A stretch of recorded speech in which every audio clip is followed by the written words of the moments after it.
કે મંદિર મોટું હોય કે નાનું હોય, પણ જો લગી તમારી અંદર સાચી ભક્તિ નહીં જાગે ત્યાં સુધી કોઈ દેવી શક્તિ, કોઈ ભગવાન તમારી હોમું નહીં જોવા લખી રાખજો. કે માં સાચી ભક્તિ એટલે શું? મેં ગયા રવિવાર વાત કરી હતી કે આજના મનુષ્ય ભક્તિ શું સમજે? દીવો કરો, અગરબત્તી કરો, ચાલણો કરો, હાર પહેરાવો, શ્રીફળ વધેરો, નિવેદ કરો અને ભક્તિ માનો તમે.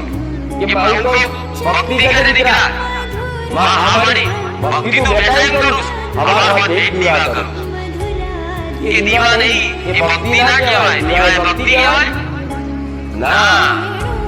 એ ભક્તિ કરવાનું એક સાધન છે. ગયા રવિવાર કીધું તું એ ભક્તિમાં તમારું મન લગાવવા માટેનું એક સાધન છે. દીવો કરો તો મનની સ્થિરતા થાય, અગરબત્તી કરો તો સારું વાતાવરણ સુગંધિત થાય, ગુગળનું ધૂપ કરો, કપૂરનું ધૂપ કરો તો સકારાત્મક ઉર્જાનો એક વાસ થાય, નકારાત્મક ઉર્જા નાશ થાય, જેથી તમારી મનનો એકદમ પવિત્રતા મહેસૂસ થાય, આનંદ મહેસૂસ થાય, આમ શુદ્ધતા મહેસૂસ થાય. એટલે તમે જે તે પ્રાર્થના કરો તમારી માતાજી આગળ, એ મનથી તમારી માતાના શરણ સુધી એ તમારી અરજી પહોંચે. એના માટે આ દીવા બત્તી ધૂપ ધોવાળાની જરૂર પડે. કોઈ ખબર છે? પહેલી વાર હોતું ના આવું. તારું માતા વાત સાચી, હવે તો પહેલી વાર જ હોતું આવું. પણ ખરેખરમાં ભક્તિ, દીવા બત્તી એ ભક્તિ નહીં, એ સાધન જ છે. હું તો કહું છું તમારા મન જો તૈયાર થઈ ગયું, 24 કલાક તમને તમારી માનું સ્મરણ આયા કરે, તમારી માને ધ્યાન આયા કરે, જો તો તમારી માં દેખાય, મારા રામ દેખાય, એવી દ્રષ્ટિ થઈ જાય, તમારું મન તૈયાર થઈ જાય. એના 12 મહિને દેવો ના કરતા જાઓ, ભગવાન માતાજી રાજી રહેશે. પેલા ગઈડા કરતા આ તો તમે ચોખ્ખા દીવા, ચોખ્ખા ગીના કરો છો તોય હું નહીં જોતી. બોલ છેલ્લે તો માતાઓને મેણા મારવાના. 6 મહિના દીવા અખંડ કર્યા તો જઈ તું માતા કે દીવા કરે તો જા મારી ભક્તિ કરી. ખાલી દીવા કરે, ભક્તિ ક્યાં કરી? ભક્તિ તો પ્રેમ કહેવાય. રોજ કહું છું તમને એના વગર ચાલે નહીં. બસ તમારી ચામુંડા જોયા વગર તમારું દાડો ના જાય, રાત ના જાય. બાકાડી જોયા વગર, નામ લીધા વગર તમને કોઈ ભૂજ ના પડે, એના દર્શન કર્યા વગર તમને કોઈ ગમે નહીં. દુનિયામાં ફરીને આવો, 4 ધામની યાત્રા કરીને આવો. વાત સત્ય કહી છે. 4 ધામની યાત્રા જેને કરી છે ને પૂછી લેજો. 4 ધામની યાત્રા કરીને આવો માણસ, ફરી આવો અઠવાડિયે 10 દાડા 15 દાડા સુધી. પણ જે 10 દાડા 15 દાડા ઘેર આવો અને મોરો જેવો ચડે એટલે કે હાસ હાય નહીં. 4 ધામની યાત્રામાં ચોક હાસ ના લાગી. હાસ જેવો ઉમરો ચડ્યો નહીં. હાસ ક્યાં?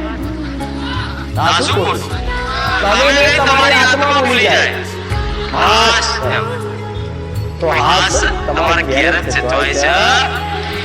તમે હાસ તો બહાર ફરો. અંબાજી, પાવાગઢ, દ્વારકા, કાશી, મથુરા, રામેશ્વર, આ બધે તમે હાસ ફરવા દો. પછી ઘેર આવીને હાસ થાય.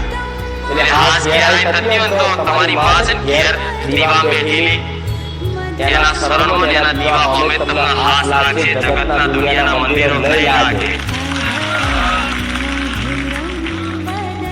આ શું ખોટું પણ? અને તમને આટલી દુઃખ છે તેની અત્યારે તમને પૂછું કે તમને શેનું દુઃખ છે તો બોલો માણસ કહી નાખે મારી ભરત નહીં ખબર, હું ચમ આવું છું તારા પારે. નહીં ખબર હોય, ઘણા નહીં ખબર હોય તો કે મારી પૈસાની બહુ તકલીફ પડે. અમુક અમારા ઘરમાં બહુ બીમારીઓ બહુ રહે છે. મારે અમારો છોકરો અમારો કોઈ માનતો નહીં. મારે અમારા છોકરાને નોકરી હારી મળતી નહીં. મારો છોકરો દારૂ પીવે, એવું ગમે તે અરજીઓ કરી મોકલાઈને આવે, બરોબર. પણ હું અહીં પૂછું કે બોલ દીકરા શું દુઃખ છે, તો ભૂલી જાય. અને મારી ચમ આવ્યો ખબર જ નહીં. અમુક લોકો તો કેમ જોડ ફરજ એ જ નહીં ખબર હોય. પણ બસ પેલા જાય છે જાઓ, પેલા અંતર જ કરો. પણ હું એવું કહું તમે અંતર આત્મા જોગો તો ખરા, અંતર જોવો તો ખરા અંદર કે તમારે શેની ભૂખ છે. તો કે મારી પૈસા છે તમે સુખી, કોઈ સારું શરીર તંદુરસ્ત છે તમે સુખી. પોતપોતાનું સુખ અલગ અલગ હોય છે, બધાને ઘરનું ભાવતું બધા અલગ અલગ હોય। ये ले तेरे 5 रुपए ऐश कर 5 रुपए में क्या देगा तू रख ले 5 रुपए में इन स्टॉक पर इंट्राडे और एफएनओ અલગ અલગ હોય।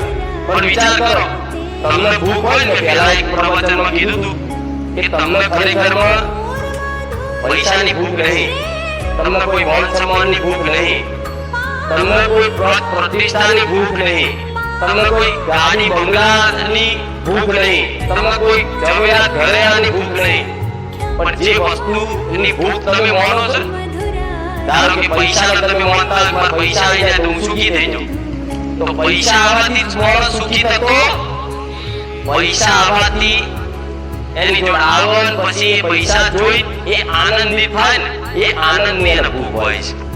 હું શું કહું છું ખબર પડે છે?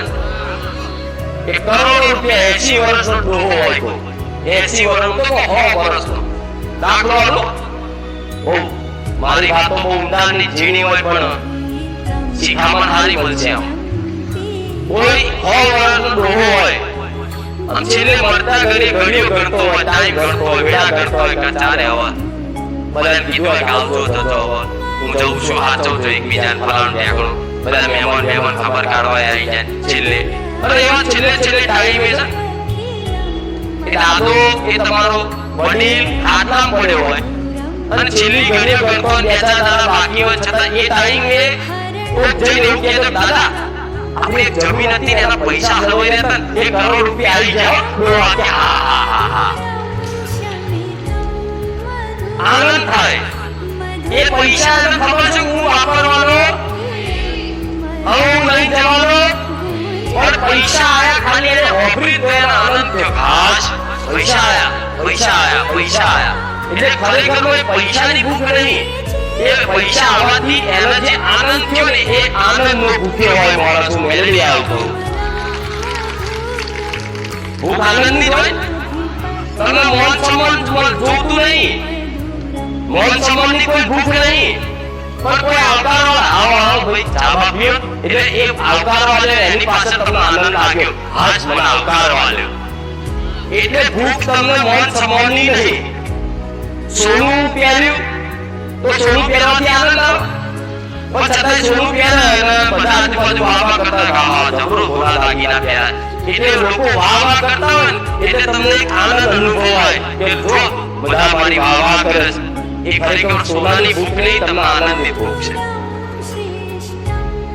તમારું શરીર છે આ સ્થૂળ શરીર, એને ભૂખ છે એની ખાવાની, અને તમારી અંદર જે આત્મા છે એ હંમેશા આનંદની ભૂખી હોય, પરમાનંદની ભૂખી હોય। એ મારા રામના નામમાં છે હું મેળવી આવતો, એટલે તો બધી વસ્તુ પાછળ દોડો છો, પણ